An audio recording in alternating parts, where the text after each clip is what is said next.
നമസ്കാരം. സകലമാന കേരളം ആരംഭിക്കുന്നു. ആദ്യം നോക്കാം പ്രധാന തലക്കെട്ടുകൾ.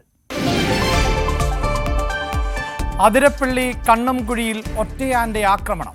കാറിന്റെ ഡോർ കുത്തിപ്പൊളിച്ചു. മൂന്നാറിൽ വീണ്ടും പടയപ്പ ഇറങ്ങി.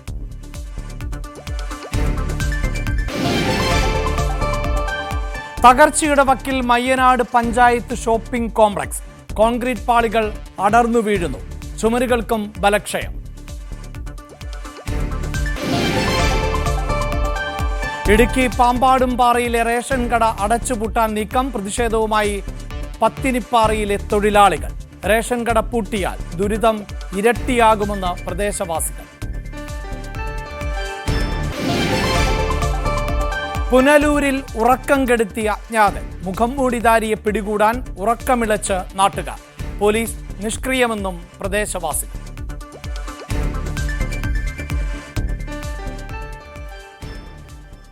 സകലമാന കേരളത്തിലേക്ക് വിശദമായി. കൊല്ലം പുനലൂരിൽ നാട്ടുകാരുടെ ഉറക്കം കെടുത്തി അജ്ഞാതൻ വിലസുന്നു. മുഖംമൂടിധാരിയായി പിടികൂടാനായി ദിവസങ്ങളായി ഉറക്കമിളിച്ച് തിരച്ചിൽ നടത്തുകയാണ് നാട്ടുകാർ. CCTV ദൃശ്യം അടക്കം ഹാജരാക്കിയിട്ടും പോലീസ് നിഷ്ക്രിയം എന്നാണ് നാട്ടുകാരുടെ ആക്ഷേപം. ചാലക്കോട് പേപ്പർ മിൽ ഭാഗങ്ങളിലാണ് ഭീതി പടർത്തി അജ്ഞാതനെത്തുന്നത്.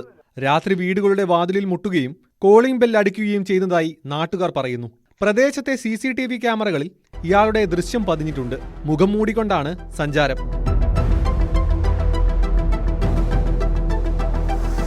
ഒന്നിലധികം പേരുണ്ടോ എന്നും പ്രദേശവാസികൾ സംശയിക്കുന്നു. ഒരേ സമയം പല വീടുകളിൽ ഇത്തരത്തിൽ കോളിംഗ് ബെൽ അടിച്ചതായി നാട്ടുകാർ പറയുന്നു. എന്നാൽ എങ്ങും മോഷണം നടന്നിട്ടില്ല. 3 പേരുണ്ടെന്ന് 3 പേര് കണ്ട പെണ്ണുങ്ങളുണ്ട്. ഞങ്ങളും കണ്ടിട്ടുണ്ട് 3 പേരുണ്ടായതായിട്ട്. കാലി ആണി പോലും കയറാതിരിക്കാൻ വേണ്ടി അതുപോലുള്ള സേഫ്റ്റി ഷൂ ആണ് അവർ കാലി ഉപയോഗിച്ചേക്കുന്നത്. ഇന്ത്യയിൽ ഒരു അക്ഷരം എഴുതി വെച്ചിട്ട് അതിന്റെ അർത്ഥം ഞാൻ ഇവിടുന്ന് രക്ഷപ്പെട്ടു എന്നാണ് അത് എഴുതി വെച്ചേക്കുന്നത്. ദൃശ്യങ്ങൾ ഉൾപ്പെടെ പോലീസിൽ കൈമാറി. പക്ഷേ പോലീസിനും ഒന്നും ചെയ്യാൻ കഴിയുന്നില്ല. ഉറക്കം നഷ്ടപ്പെട്ട നാട്ടുകാർ ഇപ്പോൾ രാത്രി അജ്ഞാതനെ പിടികൂടാനായിരിക്കുകയാണ്. മുൻപ് ബ്ലാക്ക് മാൻ എന്ന പേരിൽ ഇതുപോലെ ഏറെ നാൾ സാമൂഹ്യവിരുദ്ധർ ജനങ്ങളെ ഭീതിയിലാക്കിയിരുന്നു. ഇതും ജനങ്ങളെ ഭയപ്പെടുത്തി മറ്റ് സാമൂഹ്യവിരുദ്ധ നടപടികൾക്കായാണോ എന്നും സംശയമുണ്ട്. ഏതായാലും ജനങ്ങൾ ജാഗ്രതയിലാണ്. അജ്ഞാതനെ പിടികൂടും വരെ ഉറക്കമൊഴിച്ചിരിക്കാനാണ് നാട്ടുകാരുടെ തീരുമാനം. ന്യൂസ് 18 പുനലൂർ. കണ്ണൂർ ധർമ്മടത്ത് RSS പ്രവർത്തകൻ ആദിത്യനെ വധിക്കാൻ ശ്രമിച്ചുവെന്ന പരാതിയിൽ 6 പേർക്കെതിരെ കേസ്. CPIM പ്രവർത്തകരായ പ്രിയദേവ്, അതുൽ പവിത്രൻ, മിഥുൻ സായ് കിരൺ, സജേഷ്, അശ്വിൻ അശോക് എന്നിവർക്ക് എതിരെയാണ് കേസെടുത്തിട്ടുള്ളത്. ധർമ്മടത്ത് പുതുതായി നിർമ്മിക്കുന്ന ചിന്നാട്ടൻ സേവാ കേന്ദ്രത്തിൽ നടക്കുന്ന നിർമ്മാണ പ്രവർത്തികൾ നടക്കുന്നതിനിടെ CPIM പ്രവർത്തകർ വധിക്കാൻ ശ്രമിച്ചു എന്നാണ് പരാതി. വെട്ടേറ്റ RSS പ്രവർത്തകർ ആദിത്യൻ തലശ്ശേരിയിലെ ആശുപത്രിയിൽ ചികിത്സയിലാണ്. പത്തനംതിട്ടയിൽ ദളിത് പെൺകുട്ടിയെ പീഡിപ്പിച്ച കേസിൽ അറസ്റ്റിലായവരുടെ എണ്ണം 44ആയി. പത്തനംതിട്ട, പന്തളം, മലയാലപ്പുഴ, ഇലവുംതിട്ട തുടങ്ങിയ സ്റ്റേഷനുകളിൽ 30 കേസുകൾ ആണ് രജിസ്റ്റർ ചെയ്തിട്ടുള്ളത്. വിദേശത്തുള്ള പ്രതികൾക്കായി അന്വേഷണം ഊർജിതമാക്കിയിട്ടുണ്ട്. പത്തനംതിട്ട പീഡനക്കേസിൽ അറസ്റ്റ് നടപടികൾ തുടരുകയാണ്. ഇതുവരെ 44 പേരാണ് പിടിയിലായത്. പത്തനംതിട്ട പോലീസ് സ്റ്റേഷനിൽ രജിസ്റ്റർ ചെയ്തിട്ടുള്ള കേസുകളിൽ മാത്രം 27 പേർ അറസ്റ്റിലായി. പത്തനംതിട്ടയ്ക്ക് പുറമെ ഇലവുംതിട്ട, പന്തളം, മലയാലപ്പുഴ എന്നിവിടങ്ങളിൽ 30 കേസുകളുണ്ട്. കൂടുതൽ അറസ്റ്റുണ്ടാകുമെന്നാണ് പോലീസ് നൽകുന്ന സൂചന. പ്രതികളിൽ പലരും വിദേശത്തും ഇതര സംസ്ഥാനങ്ങളിലേക്കും കടന്നതിനാൽ അന്വേഷണം വ്യാപിപ്പിക്കും. പത്തനംതിട്ട ജനറൽ ആശുപത്രിയിലും നഗരപ്രദേശങ്ങളിലും പെൺകുട്ടി കൂട്ടബലാത്സംഗത്തിന് ഇരയായതായുള്ള വിവരം പ്രത്യേക അന്വേഷണ സംഘത്തിന് ലഭിച്ചു. ശാസ്ത്രീയ തെളിവുകളും ഫോൺ രേഖകളും കേന്ദ്രീകരിച്ചാണ് അന്വേഷണം മുന്നോട്ടു പോകുന്നത്. DIG അജിത ബീഗത്തിന്റെ മേൽനോട്ടത്തിലാണ് കേസ് അന്വേഷണം. ന്യൂസ് 18 പത്തനംതിട്ട.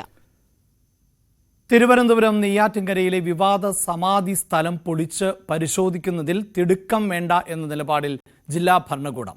ഗോപൻ സ്വാമിയുടെ കുടുംബം കോടതിയെ സമീപിക്കാൻ ഒരുങ്ങുന്ന പശ്ചാത്തലത്തിൽ ആണ് വിധിക്കായി കാത്തിരിക്കാൻ ജില്ലാ ഭരണകൂടം തീരുമാനിച്ചത്. അതേസമയം സ്ഥലത്ത് ക്രമസമാധാന പ്രശ്നങ്ങൾ ഉണ്ടാകാൻ സാധ്യതയുണ്ട് എന്ന മുന്നറിയിപ്പിന്റെ പശ്ചാത്തലത്തിൽ പോലീസ് നിരീക്ഷണം ഇപ്പോഴും ശക്തമായി തന്നെ തുടരുകയാണ്. കാവുവിളാകം കൈലാസനാഥ ക്ഷേത്രത്തോട് ചേർന്നുള്ള ഗോപൻ സ്വാമിയുടെ സമാധി സ്ഥലം പൊളിച്ച് പരിശോധിക്കാനുള്ള പോലീസ് നീക്കം കുടുംബാംഗങ്ങളുടെയും ഹൈന്ദവ സംഘടനകളുടെയും പ്രതിഷേധത്തെ തുടർന്നാണ് തൽക്കാലത്തേക്ക് മാറ്റിവെച്ചത്. സമാധി സ്ഥലം പൊളിക്കുന്നതിനെതിരെ ഗോപൻ സ്വാമിയുടെ കുടുംബം ഹൈക്കോടതിയെ സമീപിക്കാനൊരുങ്ങുകയാണ്. കോടതി വിധിയുടെ അടിസ്ഥാനത്തിൽ തുടർ നടപടികൾ മതിയെന്ന നിലപാടിലാണ് ജില്ലാ ഭരണകൂടം. അതേസമയം സമാധി സ്ഥലം പൊളിച്ച് മൃതദേഹം പുറത്തെടുത്ത് പോസ്റ്റ്മോർട്ടം നടപടികൾ പൂർത്തിയാക്കിയാലേ മരണത്തിലെ ദുരൂഹത നീങ്ങുമെന്ന് സബ് കളക്ടർ കുടുംബാംഗങ്ങളെ അറിയിച്ചു. ഹൈക്കോടതിയെ സമീപിക്കാനായി എത്ര ദിവസത്തെ സാവകാശം നൽകണമെന്ന കാര്യത്തിൽ ജില്ലാ കളക്ടറുടേതാകും അന്തിമ തീരുമാനം. കോൺക്രീറ്റ് കൊണ്ട് നിർമ്മിച്ച സമാധി സ്ഥലം അളക്കുന്നതുൾപ്പെടെയുള്ള നടപടികൾ നേരത്തെ ആരംഭിച്ചിരുന്നു. കഴിഞ്ഞ വ്യാഴാഴ്ച രാവിലെയാണ് നെയ്യാറ്റിൻകര ആറാലുമൂട് കാവുവിളാകം സിദ്ധൻ ഭവനിൽ ഗോപൻ സ്വാമി മരിച്ചത്. കിടപ്പിലായിരുന്ന ഗോപൻ സ്വാമി വ്യാഴാഴ്ച രാവിലെ മരിച്ചതിനെ തുടർന്ന് സമാധിയിരുത്തിയെന്നാണ് ഭാര്യ സുലോചനയും മക്കളായ രാജസേനനും സനന്ദനും ആദ്യം പറഞ്ഞത്. രാജസേനൻ പിന്നീട് ഈ മൊഴി മാറ്റി. പിതാവ് സമാധിയാകാൻ ആഗ്രഹിക്കുന്ന വിവരം തന്നോട് പറഞ്ഞുവെന്നും അദ്ദേഹത്തിന്റെ ആഗ്രഹപ്രകാരമാണ് സമാധി ഇരുത്തിയതെന്നുമായിരുന്നു രണ്ടാമത് നൽകിയ മൊഴി. ന്യൂസ് 18 തിരുവനന്തപുരം. വയനാട് അമരക്കുനിയിൽ ജനവാസ കേന്ദ്രത്തിൽ ഇറങ്ങിയ കടുവയെ പിടികൂടാനുള്ള ശ്രമം 3-ാം ദിവസവും തുടരുകയാണ്. തുടർച്ചയായ 2-ാം ദിനവും കടുവ ആടിനെ കൊന്നിരുന്നു. കടുവയെ പിടികൂടുന്നത് വൈകുന്നതിൽ നാട്ടുകാർ കടുത്ത പ്രതിഷേധത്തിലാണ്. പ്രക്ഷോഭ പരിപാടികൾ ആസൂത്രണം ചെയ്യുന്നതിനായി ഇന്ന് സർവകക്ഷി യോഗം ചേരും. ഊട്ടിക്കവല പായിക്കണ്ടത്തിൽ ബിജുവിന്റെ ആടിനെ പുലർച്ചെ 2 മണിയോടെ കടുവ ആക്രമിച്ചു കൊന്നു. വീട്ടുകാർ ബഹളം വെച്ചപ്പോൾ ആടിനെ ഉപേക്ഷിച്ചു കടുവ കടന്നു.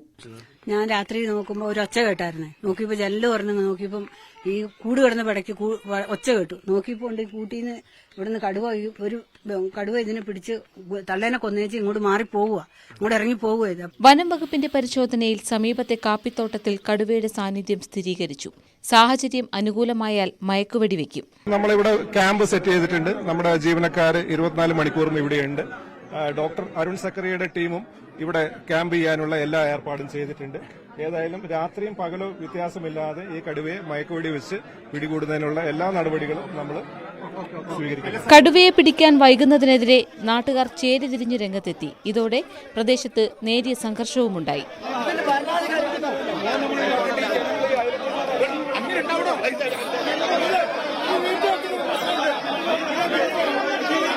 അടിയന്തരമായി സർവകക്ഷി യോഗം വിളിച്ചു ചേർത്തുകൊണ്ട് ഭാവി പരിപാടികളെ സംബന്ധിച്ച് ആലോചിച്ച് ആസൂത്രണം ചെയ്ത് നടപ്പിലാക്കും. കാപ്പിയടക്കമുള്ള വിളകളുടെ വിളവെടുപ്പ് കാലത്ത് കർഷകർക്ക് കൃഷിയിടങ്ങളിലേക്ക് ഇറങ്ങാനാകാത്തത് പ്രതിസന്ധിയാകുന്നുണ്ട്.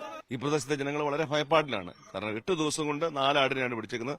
4 വ്യത്യസ്ത സ്ഥലങ്ങളിലായിട്ടാണ് അത് പിടിച്ചിരിക്കുക. കാർഷിക മേഖലയാണ്. കാപ്പി പറിക്കാറായിരിക്കുന്നു, റബ്ബർ വെട്ടണം.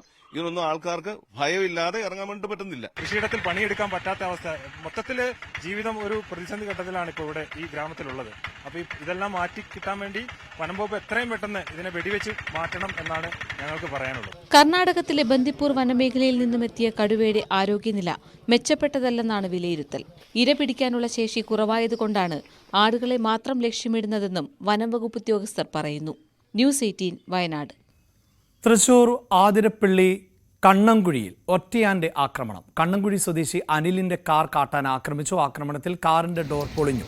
രാവിലെ 6:30 ആയിരുന്നു ആക്രമണം നടന്നത്. ഒറ്റയാൻ ഇപ്പോഴും ജനവാസ മേഖലയിൽ തുടരുകയാണ്.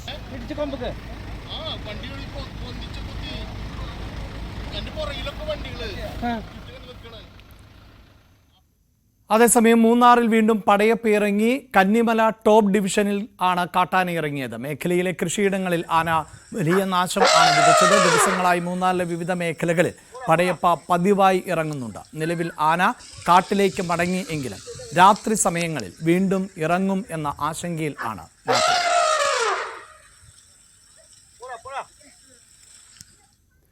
തേനീച്ചയുടെ ആക്രമണത്തിൽ നിന്നും രക്ഷപ്പെടാൻ കനാലിൽ ചാടിയ കർഷകൻ ഒഴുക്കിൽപ്പെട്ട് മരിച്ചു. പാലക്കാട് ചിറ്റൂർ കണക്കമ്പാറ സ്വദേശി സത്യരാജ് ആണ് മരിച്ചത്. രാവിലെ ഭാര്യയ്ക്കും ചെറുമക്കൾക്കും ഒപ്പം കൃഷിയിടത്തിലേക്ക് പോകുന്നതിന് ഇടയിൽ ആയിരുന്നു തേനീച്ച ആക്രമിച്ചത്.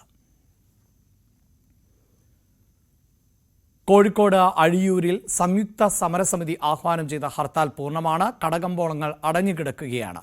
ദേശീയപാത നിർമ്മാണം മൂലം ഉണ്ടാകുന്ന യാത്രാ പ്രശ്നത്തിന് പരിഹാരം കാണണം എന്നാവശ്യപ്പെട്ടുകൊണ്ടും കുഞ്ഞിപ്പള്ളി ഖബർസ്ഥാൻ സംരക്ഷിക്കണമെന്നും ആവശ്യപ്പെട്ടുകൊണ്ടുമാണ് ഹർത്താൽ. ഇന്നലെ കുഞ്ഞിപ്പള്ളി മഹൽ കമ്മിറ്റിയുടെ അധീനതയിൽ ഉള്ള സ്ഥാപനങ്ങളുടെ മതിലുകൾ പോലീസ് സാന്നിധ്യത്തിൽ പൊളിച്ചു നീക്കിയിരുന്നു. ആലപ്പുഴ പുളിങ്കുന്നിൽ മൈക്കിനെ ചൊല്ലിയുള്ള തർക്കത്തിൽ ഹൗസ് ബോട്ട് ജീവനക്കാരും വിമുക്ത ഭടന്മാരും തമ്മിൽ ഏറ്റുമുട്ടി. സംഘർഷത്തിനിടെ വിമുക്ത ഭടനായ തിരുവനന്തപുരം സ്വദേശി ഹരിലാലിന്റെ കൈക്ക് വെട്ടേറ്റു.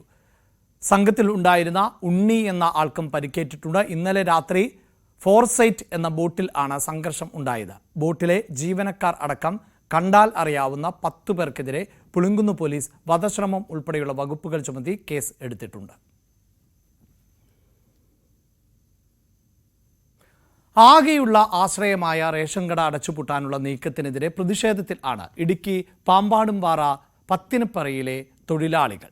ഇവിടെയുള്ള കട പൂട്ടിയാൽ ഈ പാവപ്പെട്ടവർ റേഷൻ വാങ്ങാൻ കിലോമീറ്ററുകൾ സഞ്ചരിക്കേണ്ടി വരും. പൂർണ്ണമായും തോട്ടം തൊഴിലാളികളും കർഷക തൊഴിലാളികളും അധിവസിക്കുന്ന മേഖലയാണ് പത്തിനിപ്പാറ. നിലവിൽ മേഖലയിൽ പ്രവർത്തിക്കുന്ന റേഷൻ കടയുടെ ലൈസൻസി ഒഴിവായതോടെയാണ് പ്രതിസന്ധിക്ക് തുടക്കം. മറ്റൊരു ലൈസൻസിയെ നിയമിക്കുന്നതിന് നോട്ടിഫിക്കേഷൻ ഇറക്കാതെ പൊതുവിതരണ കേന്ദ്രം നിർത്തലാക്കുകയാണ് സിവിൽ സപ്ലൈസ് അധികൃതർ ചെയ്തത്. നിലവിലുള്ള സാധനങ്ങൾ തീരുന്നതുവരെ മാത്രം കട തുടർന്നാൽ മതിയെന്നാണ് താത്കാലിക നടത്തിപ്പുകാരന് നിർദ്ദേശം നൽകിയിരിക്കുന്നത്. ഇവിടെ എല്ലാം തോട്ടം മേഖലയിൽ പണിയെടുക്കാൻ പോകുന്ന കൂലിവേലക്കാരായിട്ടുള്ള ആളുകളാണ്. മാത്രമല്ല ഒരുമാതിരിപ്പെട്ട ആളുകളെല്ലാം തന്നെ BPL ലിസ്റ്റിലുള്ള ആളുകളുമാണ്. അപ്പോൾ അവരെല്ലാവരും തന്നെ റേഷൻ കടയിലെ അരികളാണ് എപ്പോഴും ഉപയോഗിക്കുന്നത്. അപ്പോൾ അത് വാങ്ങാൻ വേണ്ടിയിട്ട് ഒരു കാർഡിൽ ഒരാളുള്ള ആളുകൾ റേഷൻ കാർഡൊക്കെ ഉണ്ട്. അപ്പോൾ ഒരു 5 കിലോ അരി മേടിക്കാൻ വേണ്ടിയിട്ടാണ് 300 രൂപയും അന്നത്തെ പണിക്കൂലി മുടക്കി ഇവർ റേഷൻ കടയിലേക്ക് പോകേണ്ട സാഹചര്യം വരുന്നത്. ബസ്സുകളോ സമാന്തര സർവീസുകളോ ഇല്ലാത്ത മേഖലയാണ് പത്തിനിപ്പാറ. അടുത്ത റേഷൻ കടയെ ആശ്രയിക്കണമെങ്കിൽ കിലോമീറ്ററുകൾ അകലെ പാമ്പാടുംപാറയിലോ മുണ്ടി എരുമയിലോ എത്തണം. തൊഴിലാളികൾ ജോലി കളഞ്ഞ് വാഹനം വിളിച്ചു പോകേണ്ട അവസ്ഥയാണ് ഉണ്ടാവുക. ഞങ്ങൾക്ക് ദൂരെ പോയി അരി മേടിക്കാനും ഒക്കെ 100-300 രൂപ ഓട്ടക്കൂലിയൊക്കെ കൊടുക്കണം. അതുകൊണ്ട് എല്ലാവരും കൂലിപ്പണിക്ക് പോകുന്നവരാണ്. അതുകൊണ്ട് ആ കൂലിപ്പണിയും കഴിഞ്ഞ് വന്ന് വേണം ഇവിടെ ഞങ്ങൾ കഞ്ഞിക്ക് വെള്ളം വെച്ചിട്ടായിരിക്കും വന്ന് അരി മേടിക്കാൻ പറ്റുന്നത്. അതുകൊണ്ട് ഈ സ്ഥാപനം ഇവിടെ തന്നെ നിൽക്കണമെന്നാണ് ഞങ്ങൾ എല്ലാവരും പറയുന്നത്. 238 കാർഡുടമകളാണ് പത്തിനിപ്പാറ റേഷൻ കടയുടെ പരിധിയിലുള്ളത്. ഇതിൽ ഭൂരിഭാഗവും BPL കാർഡുകളാണ്. റേഷൻ കട നിർത്തലാക്കുന്നത് പ്രദേശത്തെ സാധാരണക്കാർക്ക് വൻ സാമ്പത്തിക ബാധ്യത വരുത്തിവെക്കും. സ്ഥാപനം നിലനിർത്തണമെന്നാവശ്യപ്പെട്ട് സമരത്തിനൊരുങ്ങുകയാണ് നാട്ടുകാർ. ന്യൂസ് 18 ഇടുക്കി. നവീകരണം കാത്ത് കൊല്ലം മയ്യനാട് ഗ്രാമപഞ്ചായത്ത് ഷോപ്പിംഗ് കോംപ്ലക്സ് കെട്ടിടം 1981 നിർമ്മിച്ച കെട്ടിടത്തിന്റെ കോൺക്രീറ്റ് പാളികൾ ഇളകി നിലം പതിക്കുന്ന അവസ്ഥയിലാണ് ഇപ്പോഴുള്ളത്. തിരക്കേറിയ റോഡിന് സമീപത്തായാണ് അപകട നിലയിലായിട്ടുള്ള ഈ കെട്ടിടം സ്ഥിതി ചെയ്യുന്നത്. മയ്യനാട് പഞ്ചായത്തിനോട് ചേർന്നുള്ള ബഹുനില കെട്ടിടമാണിത്. ഏതു സമയവും പൊട്ടിപ്പൊളിഞ്ഞു വീഴുന്ന അവസ്ഥ. വയറിംഗ് അടക്കം നശിച്ചു. ഉപകരണങ്ങളെല്ലാം തുരുമ്പ് കയറി. ബഹുനില കെട്ടിടത്തിന്റെ ഉൾഭാഗങ്ങൾ അടർന്നു വീണ് കോൺക്രീറ്റ് പാളികൾ കൊണ്ട് നിറഞ്ഞിരിക്കുകയാണ്. താഴെ ചുവരുകൾക്കും ബലക്ഷയം സംഭവിച്ചു. റോഡിനോട് ചേർന്നാണ് ഈ കെട്ടിടം നിലകൊള്ളുന്നത്.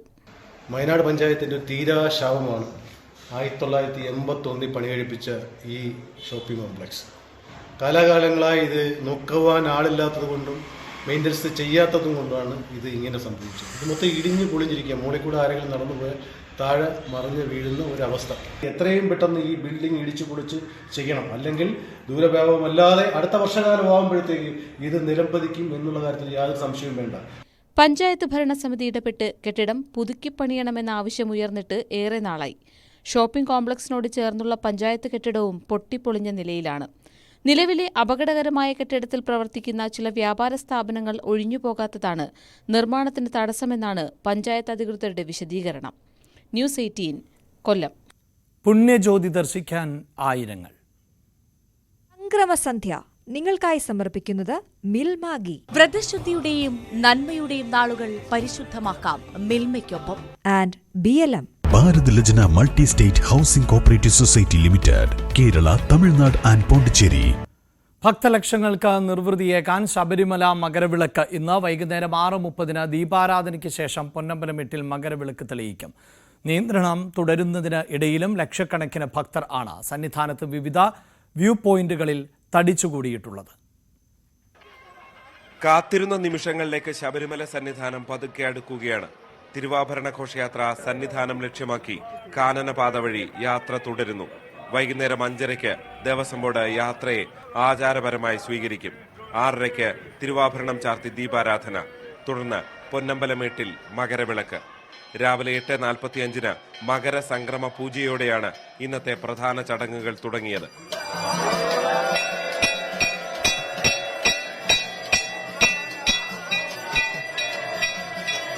ദേവസ്വം മന്ത്രി VN വാസവൻ, തമിഴ്നാട് ദേവസ്വം മന്ത്രി Shekhar Babu, Thiruvithamkoor Devaswom board president PS Prashant തുടങ്ങി പ്രമുഖരുടെ നീണ്ട നിര സന്നിധാനത്തുണ്ട്. ADGP S ശ്രീജിത്തിന്റെ നേതൃത്വത്തിൽ കനത്ത സുരക്ഷയാണ് ഒരുക്കിയിരിക്കുന്നത്. മകരവിളക്ക് കഴിഞ്ഞാൽ മടങ്ങുന്നതിന് 800ഓളം KSRTC ബസ്സുകളാണ് ക്രമീകരിച്ചിരിക്കുന്നത്. 800ഓളം KSRTC ഞങ്ങളിപ്പോൾ മടക്കത്തിന് ഒരുക്കിയിട്ടുണ്ട്. പോലീസിനെ വിന്യസിച്ചിട്ടുണ്ട്. KSRTCയും പോലീസും തമ്മിൽ യോജിച്ച ഒരു മീറ്റിംഗ് നടന്നു. അതുപോലെ വനപാലകരും മറ്റ് നാനാതരത്തിലുള്ള ഫോഴ്സുകളും ഒരുമിച്ച് എങ്ങനെ കോർഡിനേറ്റ് ചെയ്ത് ഇറക്കം സഹായകരമാക്കണം എന്ന കാര്യം ഞങ്ങൾ ആലോചിച്ചിട്ടുണ്ട്. ഒരു തിക്കും തിരക്കും കൂടാതെ നല്ല രൂപത്തിൽ തീർത്ഥാടനം കഴിഞ്ഞ് മടങ്ങാനുള്ള സൗകര്യവും ഇതിനോടകം പ്ലാൻ ചെയ്ത് കഴിഞ്ഞിട്ടുണ്ട്. ഈ മാസം 17 വരെ തിരുവാഭരണം ചാർത്തി അയ്യപ്പനെ ദർശിക്കാം. മാളികപ്പുറത്തു നിന്നുള്ള ഘോഷയാത്രയ്ക്കും ഇന്ന് തുടക്കമാകും. 19-നാണ് ഗുരുതി. ന്യൂസ് 18 സന്നിധാനം. ഹരിവരാസന പുരസ്കാരം ലഭിച്ചത് അപൂർവ ഭാഗ്യമായി കരുതുന്നു എന്ന കൈതപ്രം. താൻ എന്നും അയ്യപ്പന്റെ ഉപാസകൻ ആണ് എന്നും അദ്ദേഹം ന്യൂസ് 18നോട് പറഞ്ഞു. ഹരിവരാസനം പുരസ്കാര ജേതാവ് ശ്രീ കൈതപ്രം ദാമോദരൻ നമ്പൂരിയാണ് നമ്മോടൊപ്പം ഉള്ളത്. തിരുവനി, നമുക്ക് ഈ ദിവസം വളരെ പ്രത്യേകതയുള്ളതാണ്. ഈ മഹാഭക്തന്മാരുടെ കൂടെ ഞാനും ഒരു പൊടിയായിട്ട് ഇവിടെ ഞാനും കിട്ടുന്നത്.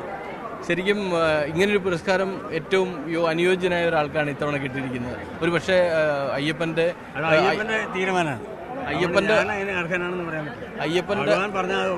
അയ്യപ്പന്റെ ഉപാസകനായിരുന്നല്ലോ ആദ്യം തൊട്ടേ. ഞാൻ പൂജകനായിരുന്നു പാങ്ങോട്ട് ക്ഷേത്രത്തിലെ പൂജ. അപ്പൊ അതൊരു വലിയ ഭാഗ്യമായി. പിന്നെ ആ സമയത്ത് ഞാൻ ഇവിടെ വരുന്നുണ്ട്. ഒരുപക്ഷെ ആ ഒരു ഭാഗ്യം കൊണ്ടായിരിക്കാം ഒരുപക്ഷെ താങ്കൾ ഗാനരചന രംഗത്തേക്ക് വന്നത് അല്ലേ? തീർച്ചയായിട്ടും ഞാൻ അവിടെ നിന്നാണ് വരുന്നത്. എത്രത്തോളം മഹാഭാഗ്യമായിട്ട് എനിക്ക് തോന്നുന്നു. തീർച്ചയായിട്ടും വലിയൊരു കാര്യമാണ്. താങ്കളുടെ ഈ സന്ദർഭത്തിൽ ഓർക്കുന്ന ഒരു ഗാനം ഏതാണ്? മണ്ഡലമാസ പുലരി, അതേപോലെ എൻ്റെ പാട്ട് നീളെ നീളെ വനത്തിൽ നടത്തും ഞാൻ, 1000 രാഗം, ഒരുപാട് പാട്ടുകളുണ്ട് പറയാം. ഏതെങ്കിലും ഒരു ഗാനം പ്രേക്ഷകർക്കായിട്ട് ഇവിടുന്ന് പാടാൻ പറ്റില്ല. ഞാൻ വേദിയിൽ പാടാൻ നോക്കാം കേട്ടാ, നോക്കാം. ശരി. സംക്രമസന്ധ്യ നിങ്ങൾക്കായി സമർപ്പിച്ചത് മിൽമാഗി. വ്രതശുദ്ധിയുടെയും നന്മയുടെയും നാളുകൾ പരിശുദ്ധമാക്കാം മിൽമയ്ക്കൊപ്പം. And BLM. Bharat Lajna multi state housing cooperative society limited, Kerala, Tamil Nadu and Pondicherry. ഹൈക്കോടതി വിലക്ക് ലംഘിച്ച് സെക്രട്ടേറിയറ്റിന് മുന്നിൽ കൂറ്റൻ ഫ്ലെക്സ് ബോർഡ്. സെക്രട്ടേറിയറ്റ് എംപ്ലോയീസ് അസോസിയേഷനാണ് ഫ്ലെക്സ് ബോർഡ് സ്ഥാപിച്ചിട്ടുള്ളത്. അസോസിയേഷന്റെ സുവർണ ജൂബിലി മന്ദിര ഉദ്ഘാടനത്തിന്റെ ഭാഗമായാണ് ബോർഡ് വെച്ചിട്ടുള്ളത്. മുഖ്യമന്ത്രിയുടെ ചിത്രവും ബോർഡിൽ ഉണ്ട്. കാസർഗോഡ് നടന്ന മെഗാ തിരുവാതിര ശ്രദ്ധേയമായി. പള്ളിക്കര കേണമംഗലം കഴകം ഭഗവതി ക്ഷേത്രം പെരുങ്കളിയാട്ടത്തിന്റെ വരവ് അറിയിച്ചുകൊണ്ടായിരുന്നു ഇത്. 700-ലേറെ പേർ ആണ് ഈ തിരുവാതിരയിൽ പങ്കെടുത്തത്.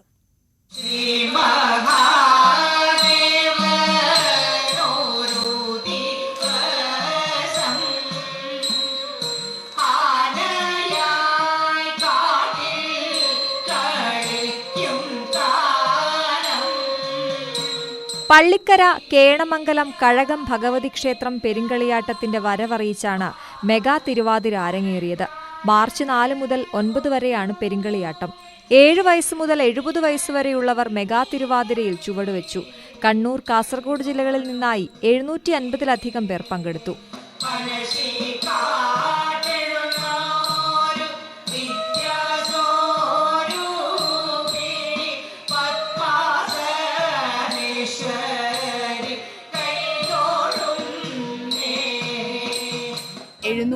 കുട്ടികൾ പല ഭാഗത്തു നിന്ന്, നീലേശ്വരത്തിൻ്റെ പല ഭാഗത്തു നിന്നാണ് ഇവിടെ തിരുവാതിരയ്ക്ക് പാർട്ടിസിപ്പേറ്റ് ചെയ്യാൻ വന്നിട്ടുള്ളത്. അത് പല സ്ഥലത്ത് പോയിട്ടാണ് ഞാൻ ജയശ്രീ ടീച്ചറും പഠിപ്പിച്ചിട്ടുള്ളത്. 19ഓളം സ്ഥലങ്ങൾ. അവർക്കൊരു ഒക്ടോബർ മുതൽ തുടങ്ങിയ സ്ഥിരമായിട്ടുള്ള പ്രാക്ടീസിൻ്റെ ഫലമാണ് 3.5 വയസ്സ് മുതലുള്ള മക്കൾ മുതൽ 70 വയസ്സ് വരെയുള്ള അമ്മമാർ വരെയുള്ള ഒരു മെഗാ തിരുവാതിരയാണ്. ഫോക്ലോർ അക്കാദമി അവാർഡ് ജേതാവ് ജയശ്രീ മൈച്ചിയും മായ കൈലാസ്നാഥുമാണ് പരിശീലിപ്പിച്ചത്. നിരഞ്ജിനി ജയരാജ്, നീന ജയകൃഷ്ണൻ, കാർത്തിക ചന്ദ്രൻ എന്നിവർ പിന്നണിയിൽ പാടി. കണ്ണൂർ, കാസർഗോഡ് ജില്ലകളിലെ 22 ഇടങ്ങളിൽ കഴിഞ്ഞ 3 മാസക്കാലം പരിശീലനത്തിലായിരുന്നു ഇവർ. തിരുവാതിര കാണാൻ നൂറുകണക്കിന് ആളുകളും എത്തി. ന്യൂസ് 18 കാസർഗോഡ്. തമിഴ്നാടിനൊപ്പം കേരളത്തിലെ അതിർത്തി ഗ്രാമങ്ങളും പൊങ്കൽ ആഘോഷങ്ങളുടെ ഒരുക്കങ്ങളിൽ ആണ്. തോട്ടം മേഖലയായ വണ്ടിപ്പെരിയാറിലും പൊങ്കലിനോട് അനുബന്ധിച്ചുള്ള വിപണി സജീവമാണ്.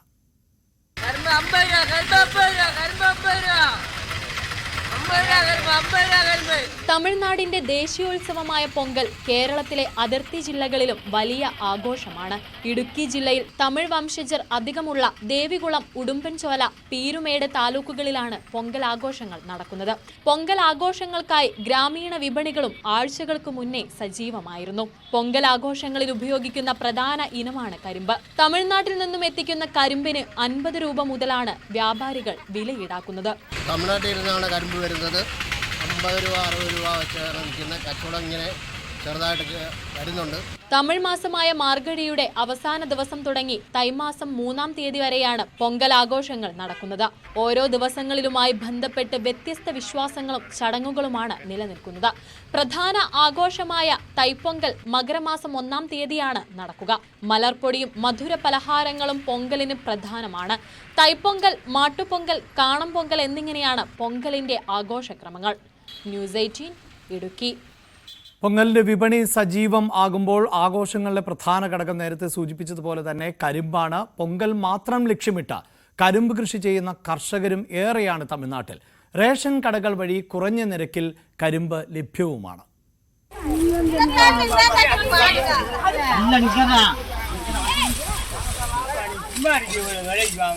കാർഷിക വിളവെടുപ്പിന്റെയും സമൃദ്ധിയുടെയും കാലമാണ് തമിഴ്നാട്ടിൽ തൈപ്പൊങ്കൽ. പൊങ്കലിലെ പ്രധാനി കരിമ്പാണ്. പഞ്ചസാരയുടെ അംശം കുറഞ്ഞ ചെങ്കരിമ്പാണ് ആഘോഷങ്ങളിൽ പ്രധാനമായും ഉപയോഗിക്കുന്നത്. വീടലങ്കരിക്കാനും കോലത്തിൽ ഉൾപ്പെടുത്താനും എല്ലാം ചെങ്കരിമ്പ് വേണം.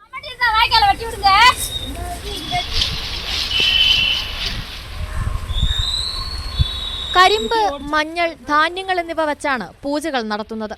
തമിഴ്നാട്ടിലെ 17 ജില്ലകളിലായി 20,000-ലധികം ഏക്കർ സ്ഥലത്താണ് പൊങ്കൽ വിപണി ലക്ഷ്യമിട്ട് ചെങ്കരിമ്പ് കൃഷി ചെയ്യുന്നത്. വിളവെടുപ്പ് അവസാന ഘട്ടത്തിലാണ്.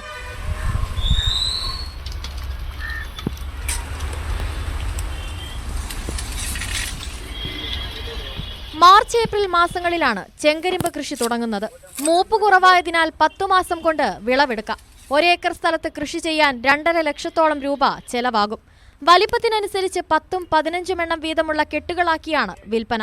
പൊങ്കലിലെ കരിമ്പിന്റെ മധുരം കർഷകന് കിട്ടാറില്ലെങ്കിലും ഒരു ജനതയുടെ ആഘോഷങ്ങൾക്കായി നഷ്ടം സഹിച്ചും ഇവർ കൃഷി തുടർന്നു പോരുകയാണ്.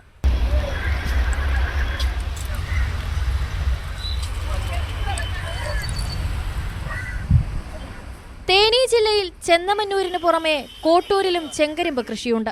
ഇവിടെ നിന്നാണ് തമിഴ്നാടിന്റെ വിവിധ ഭാഗങ്ങളിലേക്കും കേരളത്തിലേക്കും കരിമ്പെത്തുന്നത്. റേഷൻ കടകൾ വഴി തമിഴ്നാട് സർക്കാർ 6 അടി നീളമുള്ള കരിമ്പ് കുറഞ്ഞ നിരക്കിൽ കാർഡുടമകൾക്ക് നൽകുന്നുണ്ട്. തമിഴ്നാട്ടിൽ ദേശീയോത്സവമായി ആഘോഷിക്കുന്ന തൈപ്പൊങ്കൽ ഉത്സവം കേരളത്തിന്റെ അതിർത്തി ഗ്രാമങ്ങളിലും ആഘോഷിക്കും. ന്യൂസ് 18 ഇടുക്കി. തമിഴ്നാട്ടിൽ പൊങ്കൽ ലക്ഷ്യമിട്ട് കരിമ്പ് കൃഷി വ്യാപകമാണ് എങ്കിൽ വിവിധ ഇനം പച്ചക്കറികൾ കൃഷി ചെയ്ത് വിജയം കൊയ്യുകയാണ് കോഴിക്കോട് പേരാമ്പ്ര സ്വദേശിയായിട്ടുള്ള പത്മനാഭൻ. കേരളത്തിൽ അധികം കൃഷി ചെയ്യാത്ത ഇനങ്ങൾ പോലും ഇദ്ദേഹത്തിന്റെ തോട്ടത്തിൽ ഉണ്ട്. 2.5 ഏക്കർ കൃഷിയിടം. ഇവിടെ വിളയാത്തതായി ഒന്നുമില്ല. നെല്ല്, ചോളം, പയർ, കൊത്തവര, ബീൻസ്, ക്യാബേജ്, കോളിഫ്ലവർ, മുള്ളങ്കി, പാവയ്ക്ക, പടവലം, പീച്ചിങ്ങ, വെള്ളരി, കക്കിരി, ഇളവൻ മുളക് തുടങ്ങി 28 ഇനങ്ങൾ. സമൃദ്ധമാണ് പേരാമ്പ്രയിലെ കർഷകനായ പത്മനാഭന്റെ കൃഷിയിടം. കാലാവസ്ഥ അനുസരിച്ചാണ് കൃഷി. ക്യാരറ്റും ബീറ്റ്റൂട്ടും ചെറിയ ഉള്ളിയും സവാളയും ഇവിടെ വളരുന്നു. സ്വന്തം സ്ഥലത്തിന് പുറമെ 8 ഏക്കറിൽ നെൽകൃഷിയുമുണ്ട്. പാട്ടത്തിനെടുത്താണ് കൃഷി. പാടവരമ്പുകളിൽ ഗ്രോ ബാഗുകളിൽ പച്ചക്കറിയും കൂൺ കൃഷിയുമുണ്ട്. അങ്ങനെ സമ്മിശ്രമായ കൃഷിരീതികൾ കൊണ്ട് തൊട്ടതെല്ലാം പൊന്നാക്കുകയാണ് പത്മനാഭൻ. ഞാനൊരു സംയോജിത രീതിയിലാണ് കൃഷി ചെയ്യുന്നത്. നെല്ല്, താറാവ്, പച്ചക്കറി, മത്സ്യം ഒന്നിച്ച്. പിന്നെ അതുപോലെ തന്നെ തെങ്ങ്, വാഴ, ഇടവിളകളായ ചേമ്പ്, ചേന, ഇഞ്ചി, മഞ്ഞൾ, കൂർക്കൽ, അതൊക്കെ ഒരു രീതിയിൽ. അതുപോലെ പശു ബയോഗ്യാസ് ഉണ്ടാക്കുന്നു. പിന്നെ അതുപോലെ തന്നെ മണ്ണിര കമ്പോസ്റ്റ്, അങ്ങനെ ചാണകമൂത്രം ഉപയോഗിച്ച് ബയോഗ്യാസ് ഉണ്ടാക്കി അതിൻ്റെ സെറി വയലിലേക്ക് എടുത്ത് പച്ചക്കറികളൊക്കെ നനയ്ക്കുകയൊക്കെ ചെയ്യുന്നുണ്ട്. പാടത്തും പറമ്പിലും ഉണ്ടാക്കിയ ചെറുകുളങ്ങളിൽ മത്സ്യകൃഷിയുമുണ്ട്. ആസാം വാളയും വരാലുമാണ് ഇനങ്ങൾ. താറാവ്, കരിങ്കോഴി, നാടൻ ഗിനി, ടർക്കിക്കോഴികൾ, കാട എന്നിവയുമുണ്ട്. പശുവളർത്തലും അതുവഴി ബയോഗ്യാസ് പ്ലാന്റുമുണ്ട്. ന്യൂസ് 18 കോഴിക്കോട്. പത്മനാഭൻ സമ്മിശ്ര കൃഷിയിലൂടെ മികച്ച നേട്ടം കൈവരിക്കുമ്പോൾ കാസർകോട്ടെ കർഷകർ തെങ്ങോലപ്പുഴു ബാധിച്ചതിനെ തുടർന്ന് വലിയ പ്രതിസന്ധിയാണ് നേരിടുന്നത്. പടന്ന ഗ്രാമപഞ്ചായത്തിലെ തെങ്ങിൻ തോപ്പുകളിൽ കീടനിയന്ത്രണത്തിനായി എതിർപ്രാണികളെ എത്തിച്ചു കഴിഞ്ഞു. കാസർഗോഡ് കേന്ദ്ര തോട്ടവിള ഗവേഷണ കേന്ദ്രത്തിൽ നിന്ന് ആദ്യഘട്ടത്തിൽ ലഭ്യമായ 1000-ഓളം മിത്രകീടങ്ങളെയാണ് തെങ്ങുകളിൽ പ്രയോഗിച്ചത്. പടന്നയിലെ തെങ്ങിൻ തോപ്പുകളിൽ തെങ്ങോലപ്പുഴു ശല്യം വ്യാപകമാണ്. ഇത് വിളവിനെ അടക്കം കാര്യമായി ബാധിച്ചു. കീടനിയന്ത്രണത്തിന്റെ ഭാഗമായാണ് എതിർപ്രാണികളെ തോപ്പുകളിൽ എത്തിച്ചത്.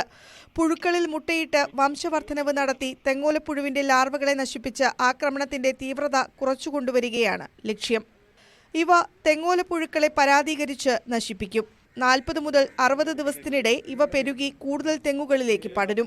ഇങ്ങനെ 2-3 മാസങ്ങൾക്കകം പുഴുശല്യം പൂർണ്ണമായും ഇല്ലാതാക്കാൻ എതിർപ്രാണികൾക്ക് കഴിയും. കീടത്തിന് അനുകൂലമായ കാലാവസ്ഥയായതിനാൽ കീടാക്രമണത്തിന്റെ തോത് വർദ്ധിക്കാനും സാധ്യതയുണ്ട്. കൂടുതൽ എതിർപ്രാണികളെ ലഭ്യമായാൽ തെങ്ങോലപ്പുഴുവിനെ ഫലപ്രദമായി നേരിടാൻ സാധിക്കുമെന്നാണ് പ്രതീക്ഷ. പടന്ന കൃഷിഭവൻ ഓഫീസർ അരവിന്ദൻ കൊട്ടാരത്തിലിന്റെ നേതൃത്വത്തിലാണ് പ്രവർത്തനം. ന്യൂസ് 18 പടന്ന. സകലമാന കേരളം പൂർണ്ണമാവുകയാണ്. ഇനി ഇടവേളയ്ക്ക് ശേഷം സ്പോട്ട് ലൈവുമായി ടോം കുര്യാക്കോസ് ചേരും. നമസ്കാരം.